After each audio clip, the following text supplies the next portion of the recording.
Hey Hop Hop Gengs, kamu generasi old school yang suka musik pasti nggak asing dengan nama Britney Spears, penyanyi dan aktris berkebangsaan Amerika yang udah ngeraih banyak penghargaan.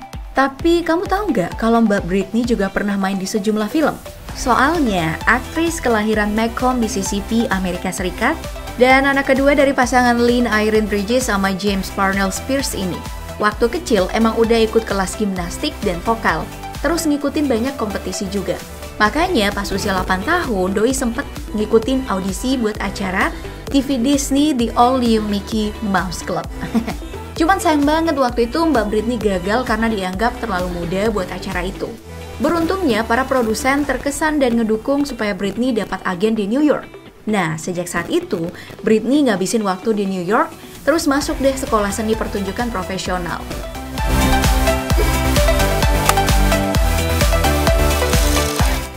Dan di tahun 1991, Doi akhirnya dapat peran profesional pertama dalam pertunjukan musical Broadway, Ruthless, bareng sama Natalie Portman, di mana dirinya ambil bagian sebagai pemeran pengganti.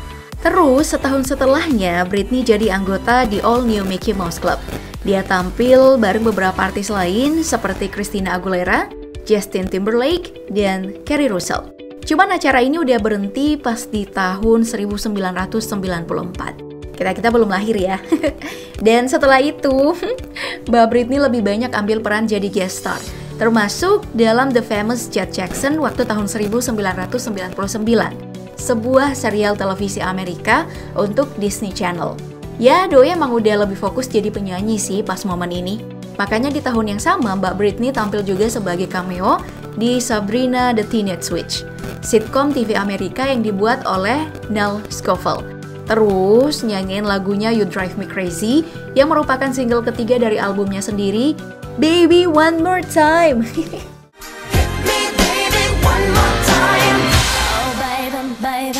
Habis itu di tahun selanjutnya, Doi juga tampil dalam Long Shot, sebuah film komedi Amerika yang jadi ajang promosi buat debut akting para artis.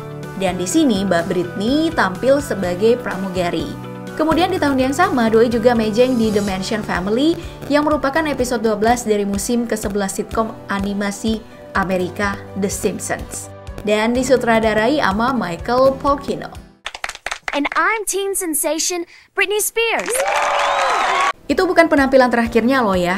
Soalnya pas tahun 2002, Doi sempat muncul di Austin Powers in Goldmember dan meranin dirinya sendiri buat nyanyiin lagu berjudul Boys yang kebetulan jadi original soundtrack film ini.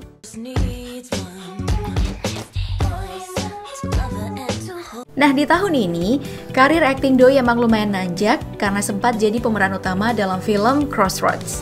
Ya, walaupun film ini emang diproduksi atas inisiasi dari Mbak Britney sendiri sih.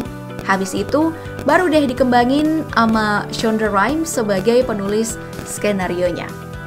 Selain itu, masih tahun yang sama, Mbak Britney juga ngerilis Stages 3 Days in Mexico.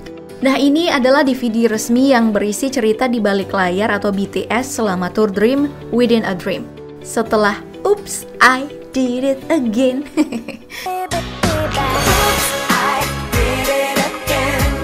Habis itu, Doi juga sempat tampil dalam serial animasi komedi bertajuk Robbie the Reindeer in Legend of the Lost Tribe sebagai karakter bernama Donut.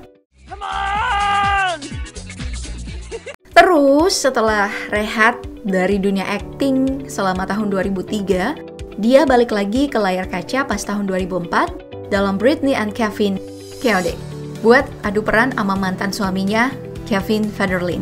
Yap, serial ini cerita soal hubungan mereka dari masa pacaran, tunangan, sampai nikah. Gila gak sih? Sampai dibikinin serial loh. Well, habis itu di tahun 2006, Mbak Britney ini tampil lagi di layar kaca dalam serial Will and Grace. Tapi jadi guest star doang sih. Ya, 2 tahun setelahnya juga pas tampil beberapa episode dalam sitkom How I Met Your Mother. Doi cuma dapat jatah jadi bintang tamu yang meranin resepsionis bernama Abby. Cuman meski begitu, di tahun yang sama, Mbak Britney ngerilis film dokumenter lagi, tapi tentang dirinya sendiri. Judulnya Britney for the Record. Tayang perdana di MTV hanya 2 hari setelah album ke-6-nya Circus dirilis. Film dokumenter ini sekaligus jadi alat promosi sih, dan dapat tanggapan beragam dari para kritikus. Cuman meski kayak gitu, ratingnya lumayan tinggi dan direspon positif sama para penggemar Britney.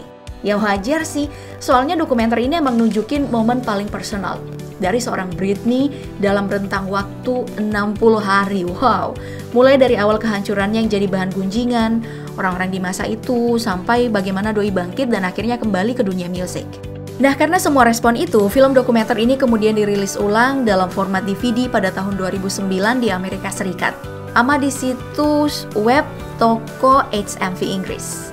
Kalau di total, semua rilisannya itu terjual kira-kira 3.095 kopi dalam waktu seminggu. Ya, versi ini emang bisa dibilang semacam director's cut dari versi MTV. Dan masa penggarapannya berlangsung di sekitar pembuatan album Comeback 2008. Nah, mungkin karena isinya yang intim banget, di mana superstar pop itu berbagi pandangan soal keluarga, teman, penggemar, kritikus, serta masalahnya di media, termasuk dugaan gangguan mental dan usahanya kembali bekerja. Akhirnya, rilisan ini bisa dibilang laku keras bahkan di luar lingkaran penggemar. Dan itu praktis pulihin rasa percaya diri mbak-mbak kece ini. Makanya pas tahun 2010 doi bisa balik lagi ke layar kaca, meski cuma jadi pemeran pendukung di serial TV Glee yang episodenya diberi judul Britney atau Brittany.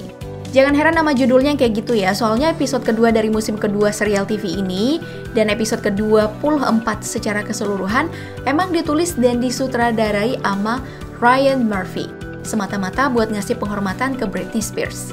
Yang meski karir profesional dan kehidupan pribadinya dibumbui banyak kontroversi. Seperti skandalnya yang booming baru-baru ini soal doi yang depresi gegara dikekang bertahun-tahun sama bokapnya. Tapi karya dan prestasinya gak bisa kita lupain gitu aja. Karena selain pernah menang penghargaan Grammy Award, terus 6 MTV Video Music Award, dan 7 Billboard Music Award. Doi juga ada di jajaran peraih Millennium Award, dan namanya tercatat dalam deretan bintang di Hollywood Walk of Fame. Jangan lupa juga sih, soalnya semua single dan album hitsnya yang pernah merajai tangga lagu di berbagai negara.